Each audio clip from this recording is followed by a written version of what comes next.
con tostadas, de Mario Benedetti. Sí, me llamo Eduardo. Usted me lo pregunta para entrar de algún modo en conversación, y eso puedo entenderlo, pero usted hace mucho que me conoce, aunque de lejos, como yo lo conozco a usted. Desde la época en que empezó a encontrarse con mi madre en el café de La Rañaga y Rivera, o en este mismo. No crea que lo espiaba, nada de eso. Usted a lo mejor lo piensa, pero es que no sabe toda la historia. ¿O acaso se la contó?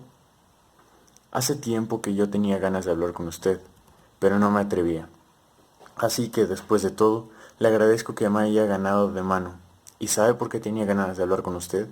Porque tengo la impresión de que usted es buen tipo, y mamá también era buena gente. No hablábamos mucho de ella y yo.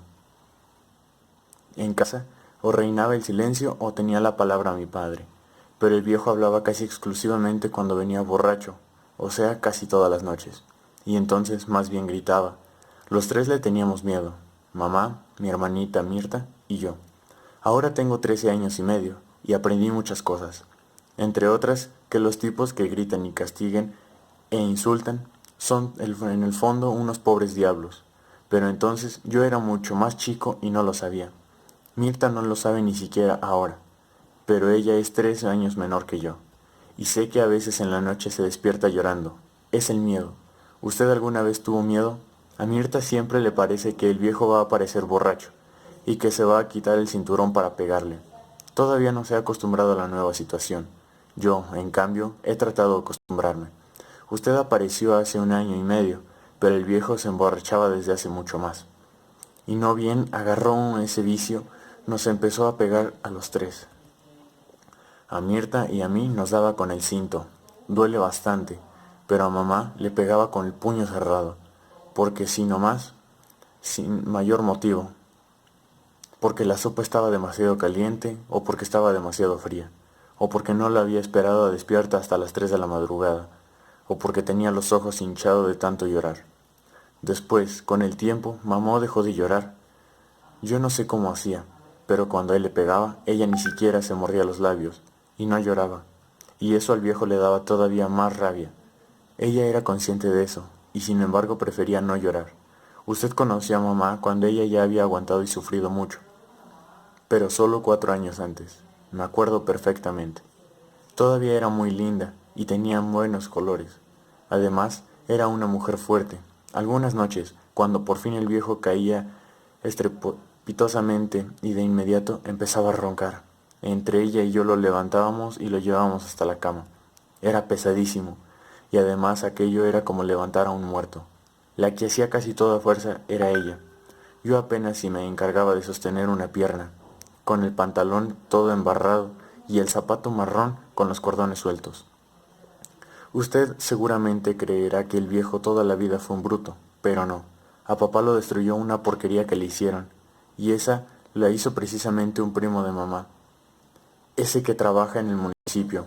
Yo no supe nunca en qué consistió la porquería, pero mamá disculpaba en cierto modo los arranques del viejo porque ella se sentía un poco responsable de que alguien de su propia familia lo hubiera perjudicado en aquella forma. No supe nunca qué clase de porquería le hizo, pero la verdad era que papá, cada vez que se emborrachaba, se lo reprochaba como si a ella fuese la única culpable. Antes de la porquería, nosotros vivíamos muy bien, no en cuanto a la plata, porque tanto yo como mi hermana nacimos en el mismo apartamento, casi con un conventillo, junto con la Villa Dolores. El sueldo de papá nunca alcanzó para nada, y mamá siempre tuvo que hacer milagros para darnos de comer y comprarnos de vez en cuando alguna tricota o algún par de alpargatas. Hubo muchos días en que pasábamos hambre, si viera qué feo es pasar hambre, pero en esa época por lo menos había paz.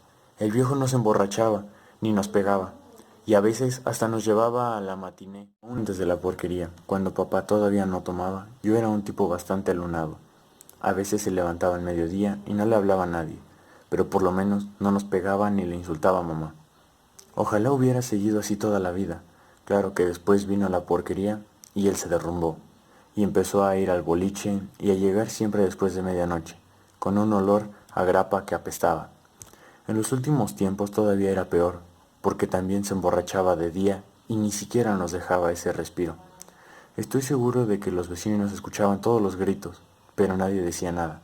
Claro, porque papá es un hombre grandote y le tenían miedo. También yo le tenía miedo, no solo por mí y por Mirata, sino especialmente por mamá.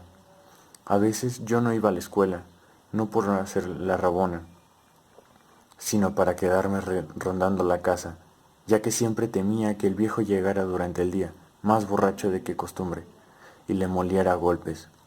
Yo no la podía defender, usted ve lo flaco y menudo que soy, y todavía entonces lo era más, pero quería estar cerca para avisar a la policía. ¿Usted se enteró de que ni papá ni mamá eran de ese ambiente? Mis abuelos de uno y otro lado. No diré que tienen plata, pero por lo menos viven en lugares decentes, con balcones a la calle y cuartos con bidet y bañera.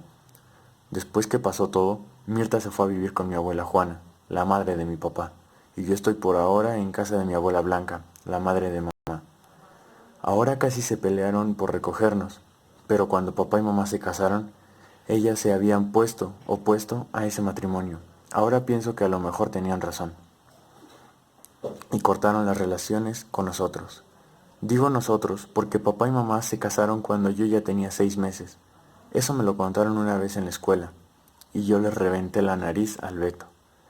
Pero cuando se lo pregunté a mamá, ella me dijo que era cierto. Bueno, yo tenía ganas de hablar con usted porque no sé qué cara va a poner. Usted fue importante para mí, sencillamente porque fue importante para mi mamá. Yo la quise bastante, como es natural, pero creo que nunca podré decírselo. Teníamos siempre tanto miedo que no nos quedaba tiempo para mismos. Sin embargo, cuando ella no me veía, yo la miraba y sentía no sé qué, algo así como una emoción que no era lástima, sino una mezcla de cariño y también de rabia por verla todavía joven y tan acabada, tan agobiada por una culpa que no era suya y por un castigo que no se merecía. Usted a lo mejor se dio cuenta, pero yo le aseguro que mi madre era inteligente. Pero, por cierto, bastante más que mi padre, creo. Y eso era para mí lo peor. Saber que ella veía esa vida horrible con los ojos bien abiertos, porque ni la miseria ni los golpes, ni siquiera el hambre consiguieron nunca embrutecerla. La ponían triste, eso sí. A veces se le formaban unas ojeras casi azules, pero se enojaba cuando yo le preguntaba si le pasaba algo. En realidad se hacía la enojada. Nunca la vi realmente mala conmigo, ni con nadie, pero antes de que usted apareciera, yo había notado que cada vez estaba más deprimida, más apagada, más sola. Tal vez por eso fue que pude notar mejor la diferencia. Además, una noche llegó un poco tarde, aunque siempre mucho antes que papá, y me miró de una manera distinta, tan distinta que yo me di cuenta de que algo sucedía, como si por primera vez se enterara de que yo era capaz de comprenderla. Me abrazó fuerte, como con vergüenza, y después me sonrió. ¿Usted se acuerda de su sonrisa? Yo sí me acuerdo. A mí me preocupó tanto ese cambio que falté 2 o 3 veces al trabajo. En los últimos tiempos hacía el reparto de un almacén, para seguirla y saber de qué se trataba. Fue entonces que los vi, a usted y a ella. Yo también me quedé contento. La gente puede pensar que soy un desalmado, y quizá no esté bien eso de haberme alegrado porque mi madre engañaba a mi padre. Puede pensarlo. Por eso nunca lo digo. Con usted es distinto, usted la quería. Y eso para mí fue algo así como una suerte, porque ella se merecía que la quisieran. Usted la quería, ¿verdad que sí? Yo los vi muchas veces y estoy casi seguro. Claro que al viejo también trato de comprenderlo. Es difícil, pero trato. Nunca lo pude odiar, ¿me entiende? Será porque, pese a lo que hizo, sigue siendo mi padre. Cuando nos pegaba a Mirta y a mí, o cuando arremetía contra mamá. En medio de mi terror, yo sentía lástima. Lástima por él, por ella, por Mirta, por mí. También la siento ahora, ahora que él ha matado a mamá. Y quién sabe por cuánto tiempo estará preso. Al principio no quería que yo fuese, pero hace por lo menos un mes que voy a visitarlo a Miquelete y acepta verme. Me resulta extraño verlo al natural, quiero decir, sin encontrarlo borracho. Me mira y la mayoría de las veces no dice nada. Yo creo que cuando salga ya no me va a pegar. Además, yo seré un hombre, a lo mejor me habré casado y hasta tendré hijos, pero ya a mis hijos no les pegaré. ¿No le parece? Además, estoy seguro de que papá no habría hecho lo que hizo si no hubiese estado tan borracho. ¿Usted cree lo contrario? ¿Usted cree que de todos modos me hubiera pegado a mamá esa tarde en que, por seguirme y castigarme a mí, dio finalmente con ustedes dos? No me parece. Fíjese que a usted no le hizo nada, solo más tarde, cuando tomó más grapa que de costumbre, fue que arremetió contra mamá. Yo pienso que, en otras condiciones, él habría comprendido que mamá necesitaba cariño, necesitaba simpatía, y que él cambió, solo le había dado golpes, porque mamá era buena. Usted debe saberlo, tan bien como yo. Por eso, hace un rato, cuando usted se me acercó y me invitó a tomar un capuchino con tostadas, aquí en el mismo café donde se citaba con ella, yo sentí que tenía que contarle todo esto. A lo mejor usted no lo sabía, o solo sabía de una parte, porque mamá era muy callada, y sobre todo no le gustaba hablar de sí misma. Ahora estoy seguro de que hice bien, porque usted está llorando, y ya que mamá está muerta, eso es algo así como un premio para ella, que no lloraba nunca. Fin.